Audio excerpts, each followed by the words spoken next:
No dia de ontem, nós iniciamos aqui a nossa trajetória em direção ao propósito que nos foi estabelecido pela direção da igreja e da escola bíblica. Então os irmãos já devem ter percebido, e por certo vocês já leram a apostila, e os que estiveram aqui ontem pela manhã, de que eu fui incumbido de tratar sobre pelo menos 3 pontos que envolvem aspectos doutrinários e, por que não dizer, aspectos teológicos, que são hamartiologia, que é a doutrina do pecado, soteriologia, claro que uma parte dela, que é a doutrina da salvação, e finalmente eclesiologia, que é a doutrina que se propõe a estudar sobre a igreja.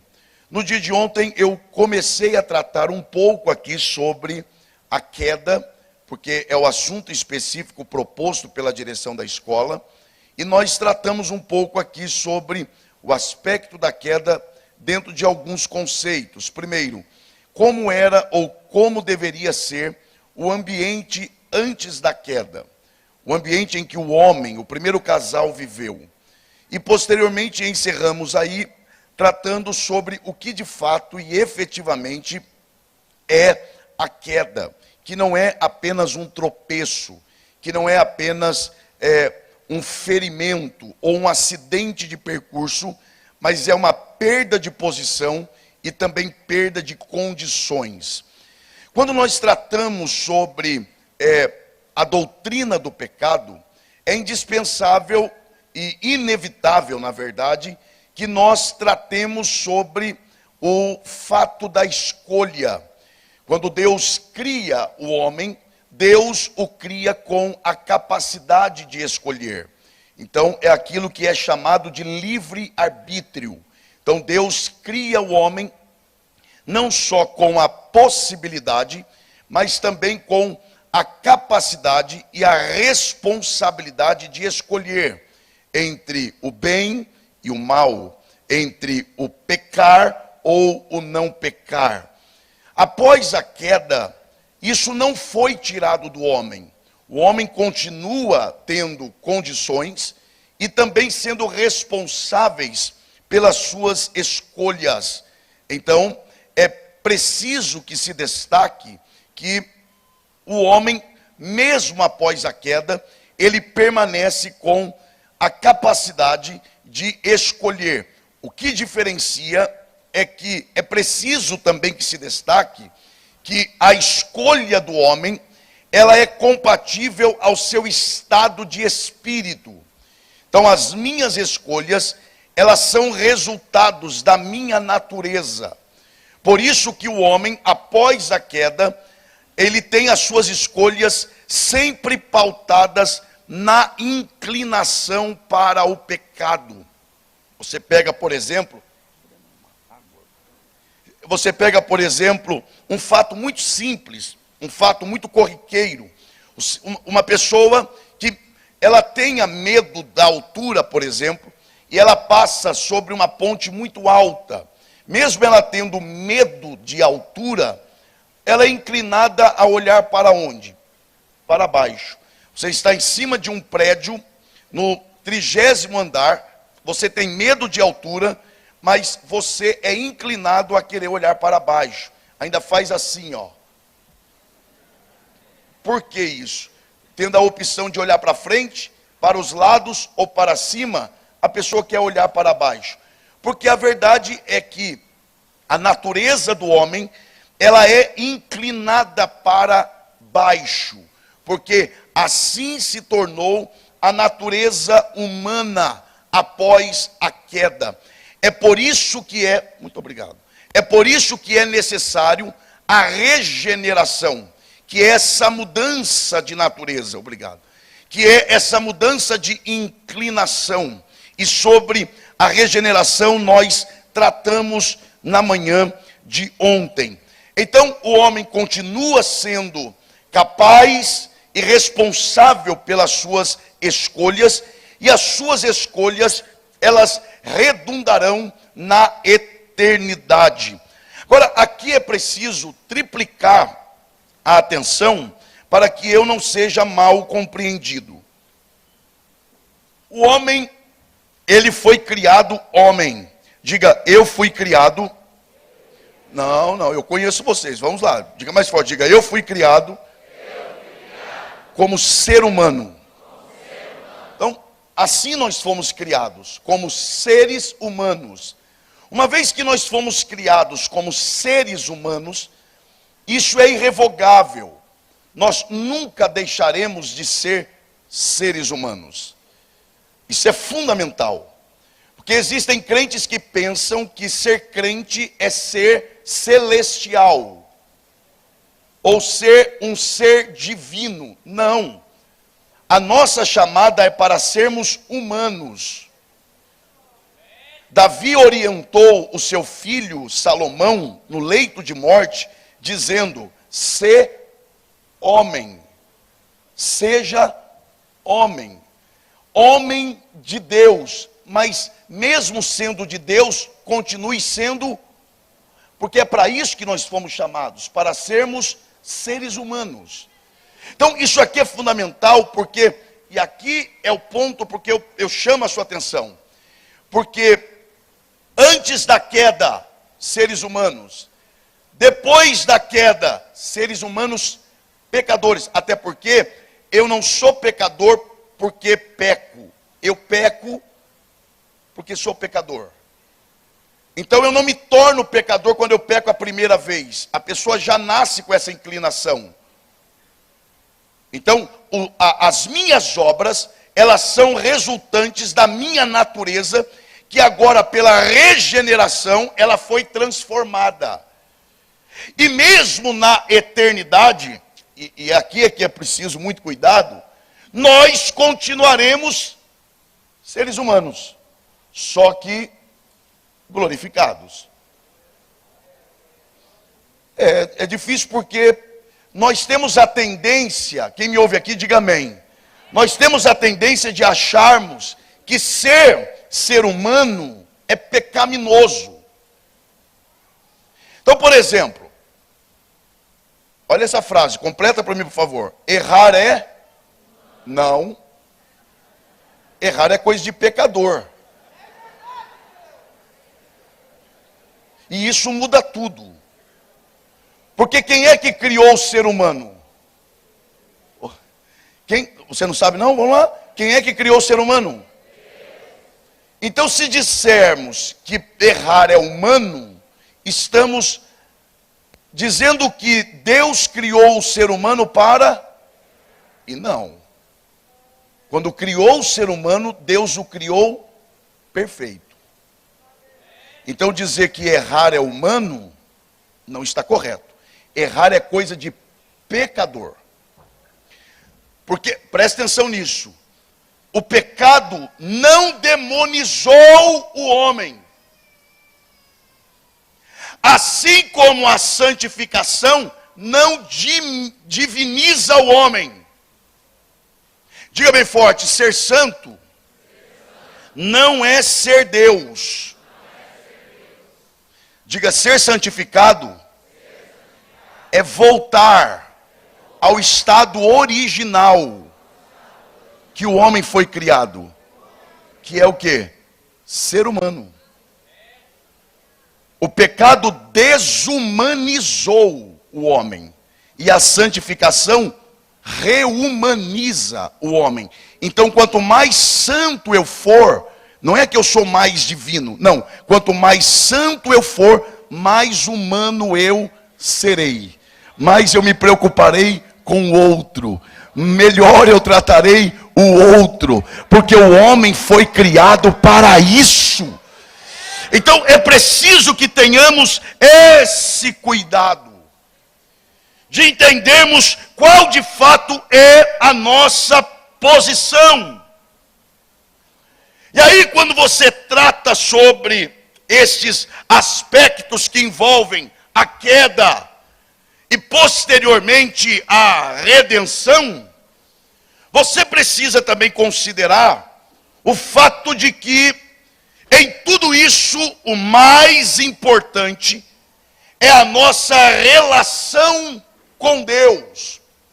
Ou seja, o homem, ele foi criado com não só a possibilidade, mas também e principalmente a necessidade de relacionar-se com Deus.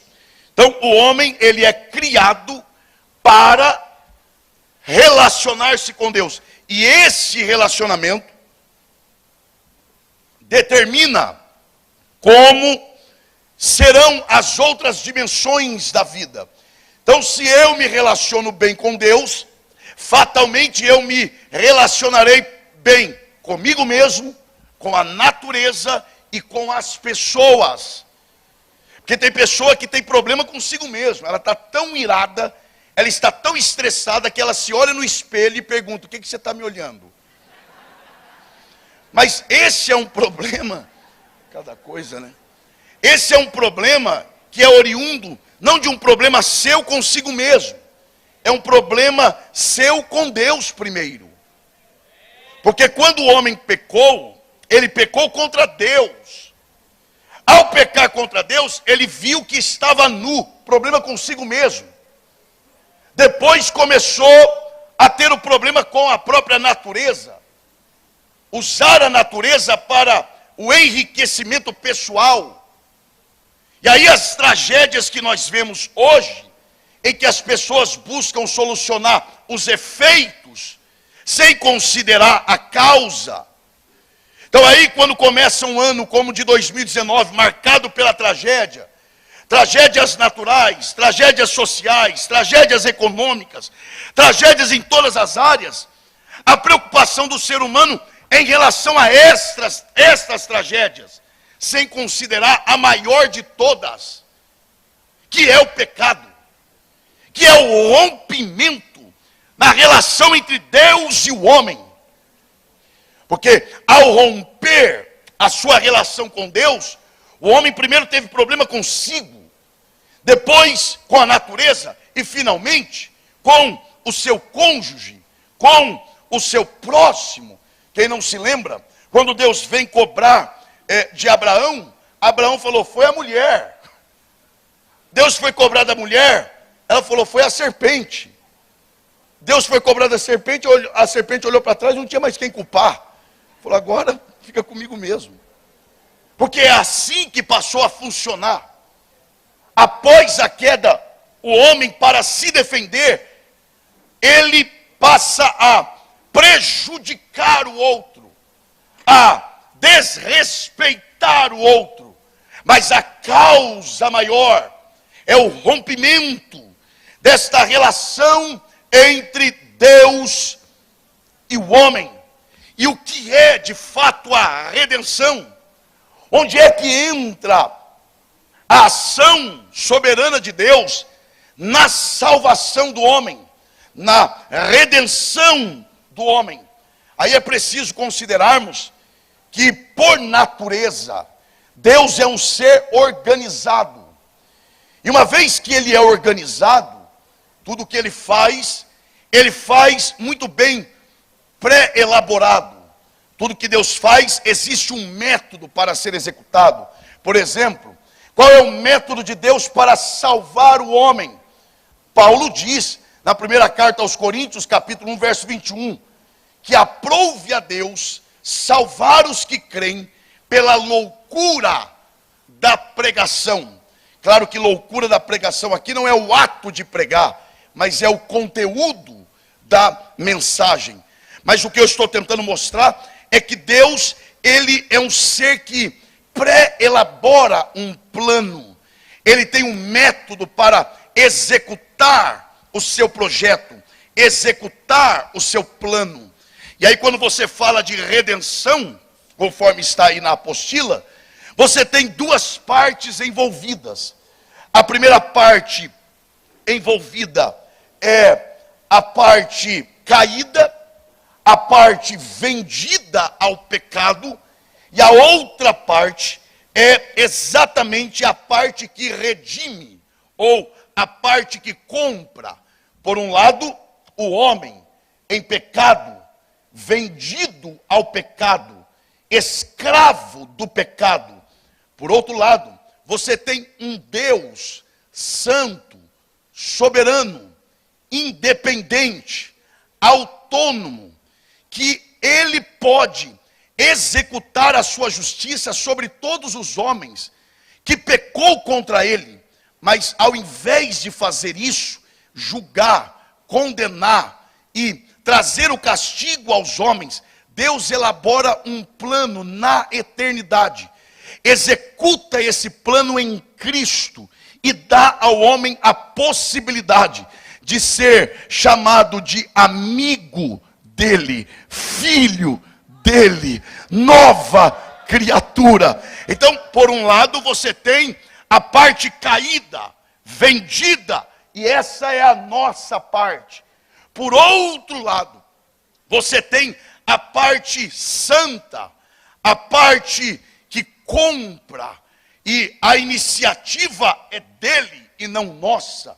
E aí você olha para o texto base que foi me passado, e você percebe que a iniciativa na relação de Deus com Abraão e de Abraão com Deus, não foi de Abraão para com Deus, mas foi de Deus para com Abraão, porque Abraão é incapaz por si mesmo de buscar a Deus. Então quem abre o diálogo é Deus, quem quebra o silêncio é Deus, quem destrói a barreira é Deus, quem estoura os ferrolhos que estavam nos separando de Deus é o próprio Deus.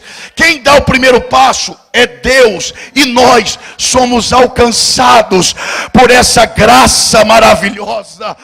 Quem já foi alcançado por ela, levante a sua mão e dê o melhor glória a Deus que você pode. Agora, aqui também é preciso, para nós adiantarmos um pouco, é preciso que nós falemos sobre alguns aspectos importantes, que é a condição e a posição do homem em relação a Deus. Diga bem forte, isso aqui é uma escola, então diga bem forte assim: posição e condição diante de Deus. Então, quando você fala de posição, você está falando da forma com que Deus te vê, da maneira com que Deus te olha. O que é que Deus vê no homem? E aí, para a mudança dessa visão, o que é preciso? É preciso aquilo que é chamado de justificação. A justificação não é que nós nos tornamos justos. Não.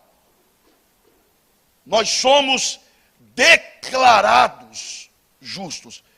Presta atenção aqui. Nós não passamos de injustos para justos. Não. Nós permanecemos o mesmo. Agora, o que muda é a maneira com que Deus nos vê. Não pelos nossos méritos, mas pelos méritos de Cristo. Então, pela justiça de Cristo, agora nós somos declarados justos. Vou tentar mostrar de uma outra forma aqui. Por exemplo, Deus coloca o homem e a mulher no jardim. Se eu fosse você, eu dobraria a atenção para você não me interpretar mal. Porque esse assunto são assuntos delicados. Você tem que ir. Deus coloca o casal lá no jardim. Eu lhe pergunto: Adão e Eva, eles, na ocasião, antes da queda, eles tinham ou não vida eterna? Não. Não. Por quê? Porque o que é vida eterna? Vida eterna não é existência eterna. Porque os ímpios também existirão eternamente. Dizer que vida eterna, pastor João, é viver eternamente, então é dizer que os ímpios ou deixarão de existir ou também terão vida eterna. Mas a Bíblia diz que a vida eterna é para quem crê. Então o que é vida eterna? Diga por favor bem forte. Vida. Quem é a vida? Não, eu estou perguntando agora. Vai lá. Diga vida. Aí eu pergunto e você responde. Quem é a vida? Diga eterna. Então o que é vida eterna? É desfrutar eternamente e de forma plena de Cristo na eternidade. Isso é vida eterna. Vida eterna não é existência eterna. Vida eterna é desfrutar de Cristo eternamente sem restrição. Aí voltamos lá. Vamos lá. Vocês me escolheram esse tema, então vamos lá. Quando Deus cria o homem e coloca-o no jardim, eles ainda não têm vida eterna. Eles ali incapazes de morrer fisicamente. Eles, presta atenção aqui, eles passariam a ter vida eterna à medida que eles fizessem o quê? Exatamente. Obedecessem. Dá a entender que à medida que eles fossem obedecendo, chegaria a um ponto em que eles alcançariam um crédito diante de Deus e que alcançariam então a vida eterna. Porque qual é a ordem? Comam de tudo, menos daquele. O que é isso aqui? Deus está propondo ao casal que obedeça.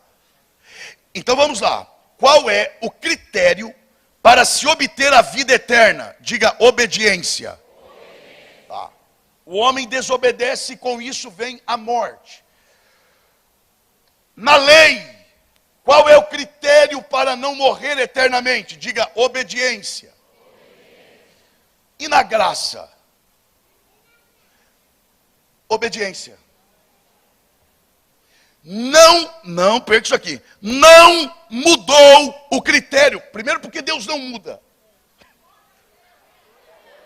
O que mudou é quem agora obedece de forma perfeita. O moço rico chegou para Jesus e falou: ô bom mestre,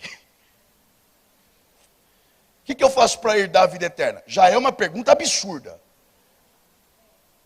Porque para ser herdeiro tem que ser o quê? Filho. E o que eu faço para ser filho? Nada. Eu simplesmente nasço. Então já é uma pergunta absurda, mas tudo bem. O que eu faço para herdar a vida eterna? O que Jesus falou para ele? Cumpra os mandamentos. O que o jovem falou para ele? Eu já cumpro. Jesus rebateu a doutrina do jovem? Não. Jesus simplesmente falou para ele assim: então tá, você cumpre todos? Sim. Não é suficiente. Vá, vende tudo que você tem, reparte com os pobres, depois vem e segue-me. Olha só. O que eu faço para herdar a vida eterna? Obedeça. Eu já obedeço, mas não é suficiente. O que você tem que fazer? Primeiro, você tem que se desprender, porque eu não habito em coração dividido. Então, venda o que prende o teu coração. E depois que você estiver desprendido, aí vem andar atrás de mim. Porque a sua obediência, por melhor que ela seja, ela só será aceita se você estiver atrás de mim. Porque na verdade, o obediente perfeito é só um: Jesus Cristo.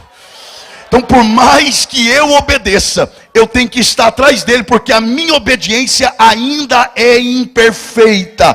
Mas quando Deus me olha pela lente do seu Filho, eu sou aceito, não porque sou justo, mas porque sou declarado justo na justiça do seu Filho. Quem está escondido em Cristo aqui, adore Ele nesta manhã.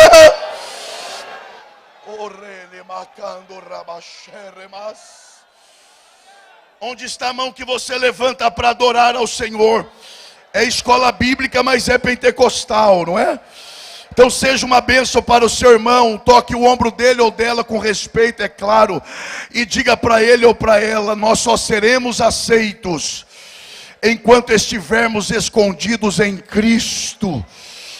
Perca tudo nesta vida, só não perca o seu lugar de esconderijo em Cristo.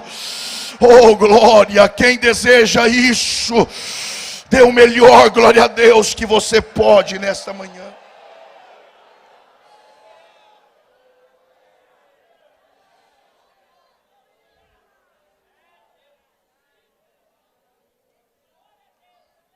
Então a primeira coisa nesse aspecto é a nossa posição.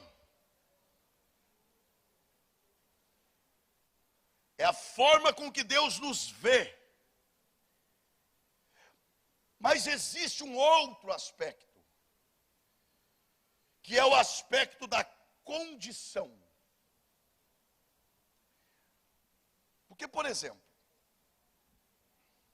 eu posso ser perdoado, mas isso não é tudo. Isso não é tudo. Porque ser perdoado, presta atenção nisso, no conceito divino, é de fato esquecer. Então ele pega o nosso pecado e lança nas profundezas do mar, e eu acrescento não a Bíblia, mas um pensamento, e ainda coloca uma placa dizendo: é proibido pescar. Eu me lembro quando criança, não faz tanto tempo assim, aí é por isso que eu me lembro bem. Vocês estão rindo por quê? Ué? Não sou velho não, meu irmão, eu sou jovem há muito tempo. É um bom escape, né? Eu me lembro que quando criança eu ouvi uma história, que meu pastor que me formou como crente, como obreiro, pastor Manuel, lá do interior de São Paulo, ele contando uma história de uma irmã, muito simples, uma irmã muito humilde, porém muito piedosa, e que ela dizia que todos os dias, às 13 horas, isto é, 1h da tarde, Jesus ia na casa dela, ela colocava uma cadeira, Jesus sentava, ela colocava uma em frente e sentava e ficava ali conversando com Jesus cerca de 30, 40 minutos. Aí um jovem cometeu um pecado, foi disciplinado, depois voltou em comunhão, mas aquele jovem não conseguia se perdoar. Um dia esse jovem procurou essa irmã e disse: e aí, Jesus vai lá amanhã? Aí ele vai todo dia. Ele falou assim: então aproveita e faz um favor para mim. Tá bom, qual é o favor? Pergunte para ele o que ele pensa sobre o meu pecado. Ela: tá bom, depois de amanhã eu te dou a resposta. E aí chegou o dia do culto, né? 2 dias depois, e o jovem ansioso para saber a resposta. E aí ele chegou: e aí, minha irmã, Jesus foi lá? Foi. Ele vai todos os dias lá. E aí a senhora lembrou de, perguntei, e o que ele falou? Ele mandou dizer que não sabe do que você está falando.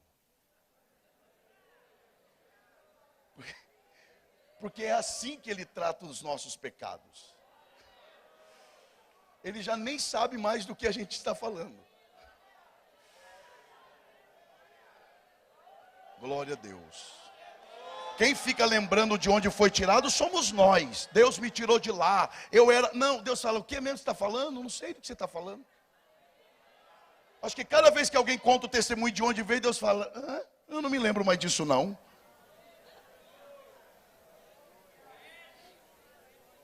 Eu sei que é difícil acreditar, mas é isso aí.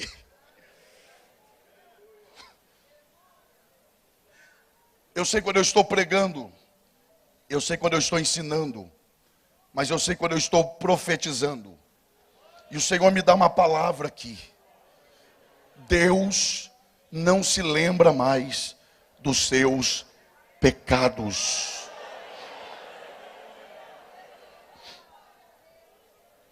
Mas uma coisa é perdoar. Uma coisa, no conceito divino, é se esquecer. Mas não é só isso que ele nos oferece. Porque na justificação, nós somos declarados justos. Ele assumiu a nossa pena. Ok. E daí para frente? Não para. Porque já viu, e isso é do homem. Não, eu até perdoo. Mas não quero mais contato. Porque já basta o que foi feito. Isso é nosso. Na verdade, geralmente, não estou generalizando, mas quase sempre isso é uma forma de desencargo de consciência. Porque nós estamos dizendo, eu não sou capaz de perdoar de fato. Mas eu finjo que perdoo, mas digo, mas não quero contato. Eu perdoo. Mas ele lá, eu aqui. Se eu fosse você, eu atentaria bem para isso aqui. Isso é do homem.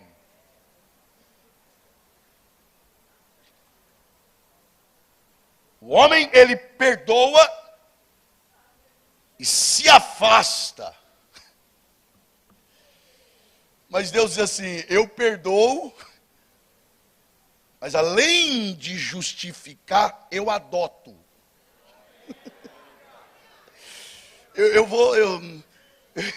Deixa eu falar novamente isso aqui. Além de não lembrar mais do seu pecado, eu não te despeço. Além de não lembrar mais do seu pecado, eu digo, vem morar na minha casa. Como é que tem crente que não reage a isso? Era inimigo de Deus. Estava afastado de Deus. Merecia o castigo de Deus. Além de te perdoar, ele ainda diz, a partir de agora eu vou te chamar de meu filho, de minha filha. Eu não só vou te olhar diferente pelo meu filho, como eu vou te inserir na minha família. Eu vou te colocar dentro da minha casa. Quem reconhece essa verdade, adore a Ele nesta manhã. O rene cancho rema o elevante rebas. Onde está a mão que você levanta para adorar ao Senhor?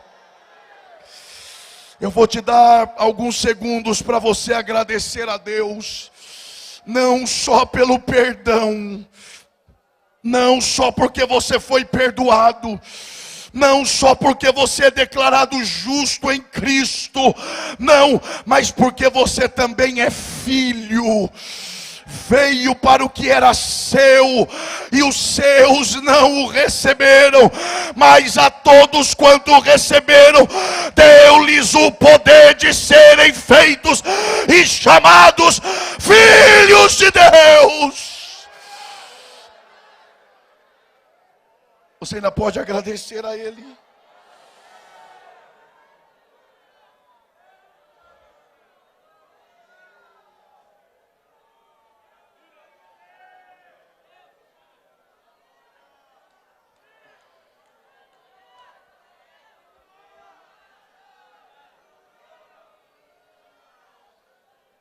Éramos vendidos ao pecado, mas Ele nos resgatou.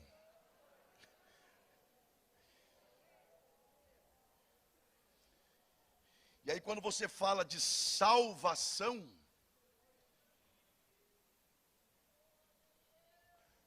a salvação ela é tão poderosa, porque ela procede do Todo-Poderoso, que ela opera em todos os tempos.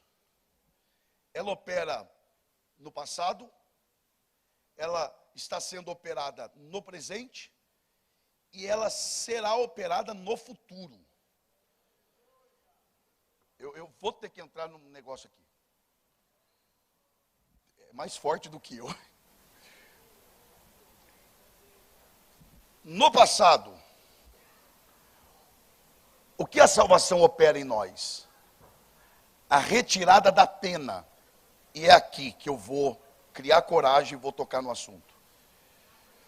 O que é que Jesus tirou de nós? A culpa ou a pena? Porque uma coisa é ser réu de culpa, outra coisa é ser réu de pena. Declarado culpado e depois vem a sentença. Tem gente culpada que ainda não foi sentenciada. Isso é com o senhor. Então, por exemplo, hipoteticamente, alguém comete um crime de homicídio, fica preso 10 anos. Ele pagou o que nesses 10 anos? A pena. Mas ele deixou de ser culpado? Uma vez culpado, sempre culpado. O que é que Jesus pagou na cruz? A pena.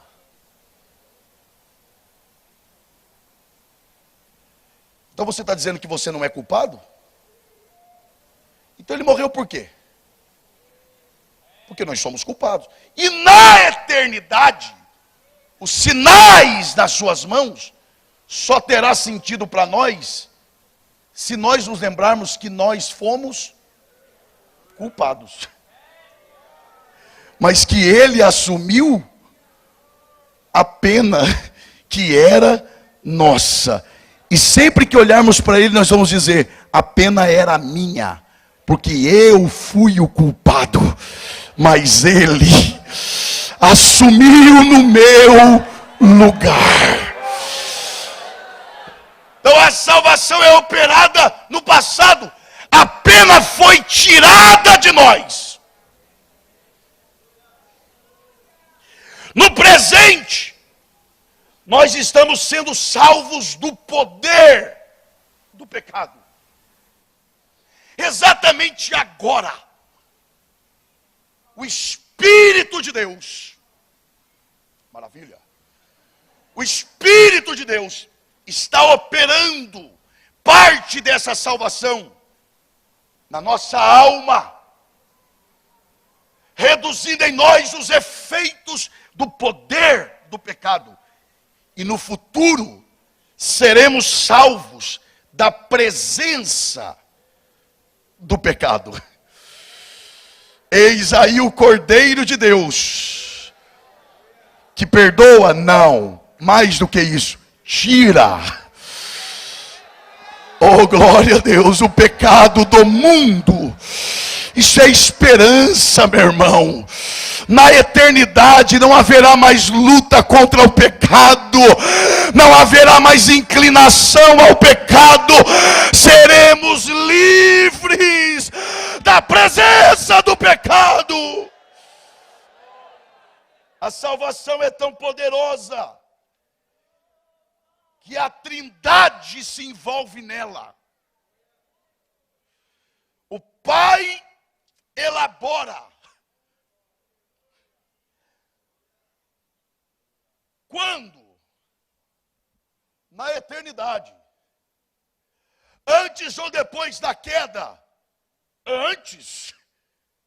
Porque Deus não é pego de surpresa. Você pensa que o seu pecado surpreendeu Deus? Do tipo, decepcionei a Deus. A Deus? Deus, ele te olha e diz assim: eu já sabia. E eu te amei antes de você pecar. É loucura. É loucura. Ele sabia que você pecaria, mas ainda assim ele já dizia: eu te amo. É difícil entender, porque a gente mede Deus por nós. Mas ainda bem que Deus não é nós. Porque onde ele elabora o plano da salvação? Na eternidade. Jesus Cristo é o Cordeiro morto, desde antes da fundação do mundo. Quando Adão e Eva pecaram, é como se Deus dissesse: Satanás, você chegou atrasado. eu já resolvi o problema bem antes. O pai elabora, o filho executa, e o Espírito atualiza isso em nós, nos convencendo, nos santificando, aplicando em nós os benefícios da redenção. E tudo isso é possível por causa de quem? Do que Paulo chama de o segundo Adão. Diga bem forte, o segundo Adão. O primeiro é da terra, que é o cabeça de uma raça terrena. O segundo é do céu, que é o cabeça de uma raça celestial, espiritual. O primeiro falha, o segundo é infalível. Você já sabe quem é o segundo Adão. E todas as bênçãos herdadas na salvação é por meio desse segundo Adão. E Paulo é muito claro de que o primeiro Adão, que é o esposo da Eva, foi feito alma vivente. Já o segundo Adão, ele não foi feito, ele é. E ele não foi feito alma vivente, ele é espírito vivificante. O primeiro Adão que foi feito recebe vida. O segundo Adão, que sempre foi, ele não recebe vida, ele dá a vida. E é nele que nós estamos escondidos. É nele que nós fomos resgatados. É nele que temos a certeza da presença do Espírito Santo, nos santificando, nos transformando e gerando em nós uma nova natureza. Quem reconhece essa verdade, se coloca em pé glorificando a Ele que nos salvou.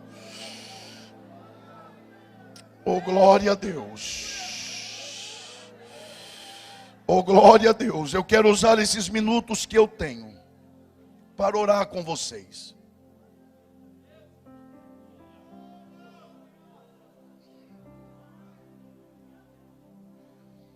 Mas há pessoas que precisam disso hoje. Se você pode, se sente à vontade. Olhe para a pessoa que está perto de você e diga: nós estávamos vendidos ao pecado, mas Ele nos resgatou. E dos nossos pecados Ele não se lembra mais. E além de perdoar, Ele nos chama para sermos seus filhos. De inimigos, agora somos amigos de Deus. Oh, glória a Deus. Oh, glória a Deus. Oh, glória a Deus. Nosso espírito já foi tocado pela salvação. Nossa alma está sendo tocada na santificação. E o nosso corpo será glorificado na eternidade. E sempre que olharmos para Cristo, nos lembraremos: a culpa era minha, a pena era minha, mas Ele pagou no meu lugar. Oh, glória a Deus. Eu ouço o som de pessoas que reconhecem esta verdade. Onde tiver um crente que reconhece tão grande salvação, conforme diz Paulo, que Ele nos amou quando nós ainda éramos pecadores.